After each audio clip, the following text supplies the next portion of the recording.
हर छोटा बदलाव बड़ी सफलता का कारण होता है। इसलिए परिवर्तन से भयभीत नहीं होना चाहिए। कोई भी खास काम के लिए सफल होने पर ज़्यादा उत्साहित नहीं होना चाहिए। ऐसा करने से गलती होने की आशंका बढ़ जाती है। साथ ही हमें किसी दूसरे से जलन की भावना भी नहीं रखनी चाहिए। सुख दुख, लाभ हानि और जीत हार की चिंता न करके मनुष्य को अपनी शक्ति के अनुसार कर्तव्य कर्म करना चाहिए। ऐसे भाव से कर्म करने पर मनुष्य को पाप नहीं लगता। समय से पहले और भाग्य से ज़्यादा किसी को कुछ नहीं मिलता।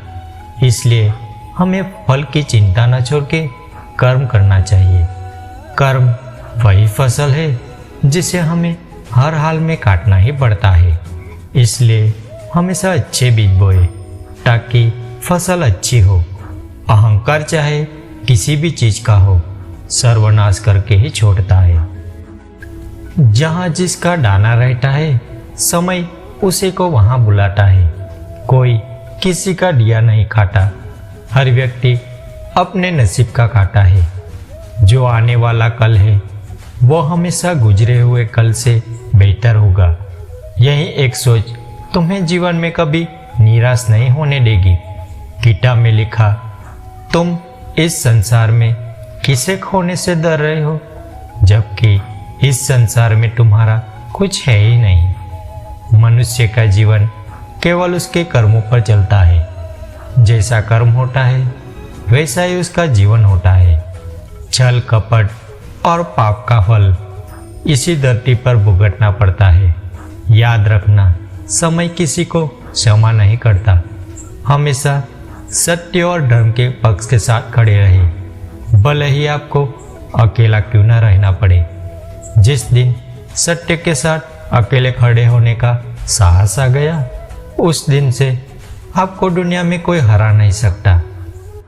गीता में कहा गया है कि जब सत्य की असत्य से लड़ाई होगी तो सत्य अकेला खड़ा होगा और असत्य की फौज लंबी होगी, क्योंकि असत्य के पीछे मूर्खों का झुंड भी तो होगा।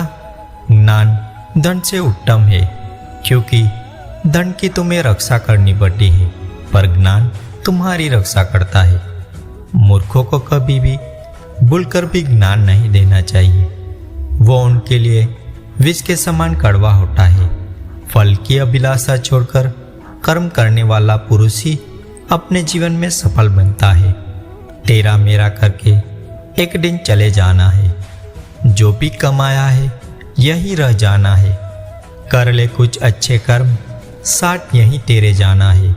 रोने से तो आंसू भी पराये हो जाते हैं, लेकिन मुस्कुराने से पराये भी अपने हो जाते हैं। मुझे वो रिश्ते पसंद है जिनमें मैं नहीं हम हो। इंसानियत दिल में होती है, हैसियत में नहीं। ऊपर वाला कर्म देखता है, वसीयत नहीं। जिस समय कोई समस्या जन्म लेती है, उसके साथ ही उसका समाधान भी जन्म लेता है। जीवन में यदि खुश रहना है तो अधिक ध्यान उस चीज पर दो जो आपके पास है, उस पर नहीं जो दूसरों के पास है। जो भाग्य में है वो भाग कर आएगा, जो भाग्य में नहीं है वो आकर भी चला जाएगा। इसलिए बेहिसाब हसरतें न पालिए। जो मिला है उसे संभालिए। जो ज्ञानी होते हैं उसे समझाया जा सकता है, जो अज्ञानी होते हैं उसे भी समझाया जा सकता है, पर जो अभिमानी होते हैं उसे कोई नहीं समझा सकता। उसे सिर्फ वक्त ही समझा सकते हैं। जो अपने सुख के लिए दूसरों की हानि करता है वह मनुष्य कहलाने लायक नहीं है। मनुष्य वही होता है जो अपने स्वार्थ का त्याग करके दूसरों का हित करे, कम से कम दूसरों का नुकसान न करे। श्री कृष्ण कहते हैं, किसी को बहस से जीतने की बजाय मौत से पराजित करो, क्योंकि जो आपके साथ बहस करने को तत्पर रहते हैं वो आपके मन को कभी सहन नहीं कर पाएगा। भगवत गीता में श्री कृष्ण ने माला जपने को नहीं, मन को काबू करने को कहा है, क्योंकि माला जपने से कुछ नहीं होगा अगर तुम्हारा मन ही तुम्हारे नियंत्रण में नहीं है। जीवन में परेशानियां चाहे कितनी भी बड़ी हो, चिंता करने से और बड़ी हो जाती है, और खामोश रहने से कम हो जाती है, और सब्र करने से खत्म हो जाती है। परंतु ईश्वर को सौंप देने से वो परेशानियां खुशियों में बदल जाती है। इसलिए अपनी सारी परेशानियां श्री कृष्ण को सौंपकर सच्चे मन से सिर्फ भक्ति करें, वो आपका उद्धार करेंगे। इंसान बिना मुहूर्त के जन्म लेता है और बिना मुहूर्त के ही दुनिया से चला जाता है। फिर भी इंसान अच्छे मुहूर्त के पीछे भागता रहता है।